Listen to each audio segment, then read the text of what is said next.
ये video nimbus में shop base prices के बारे में है। निम्बस में एक आइटम की प्राइस तीन तरह से डिफ़ाइन होती है। एक ये कि उस आइटम की अपनी प्राइस जब हम आइटम डिफ़ाइन करते हैं, और एक तरीका ये है कि हम कस्टमर की बेस पर प्राइसिंग करते हैं कि डिफरेंट कस्टमर को डिफरेंट प्राइस लगा सकें।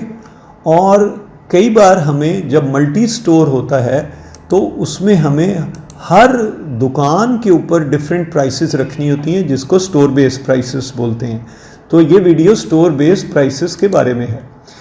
जब हम इस स्क्रीन पर आते हैं स्टोर बेस प्राइसेस पे, तो सबसे पहले हम स्टोर सेलेक्ट करते हैं जिस पे प्राइसेस डिफाइन करनी है।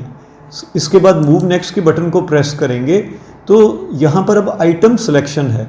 अगर जो सिलेक्टेड स्टोर है उस पर पहले से कोई प्राइस स्टोर बेस डिफाइन की है तो वो हमें नज़र आ रही है, जो डिफाइंड प्राइसेस के रेडियो बटन से पता चल रहा है।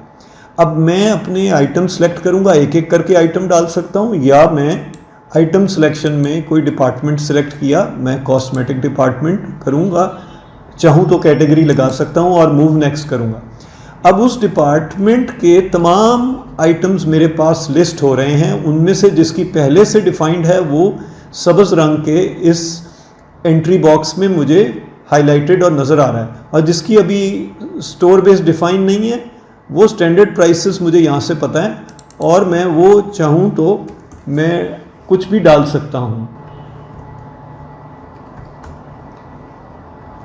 इसके बाद मैं सेव का बटन प्रेस करूँगा तो ये प्राइसेस अब सिस्टम दोबारा डिफाइंड प्राइसेस पे ले गया, और अब ये पहले 6 थी अब 9 आइटम हो गए हैं। इनकी प्राइसेस स्टोर की बेस पर डिफाइन हो गई हैं।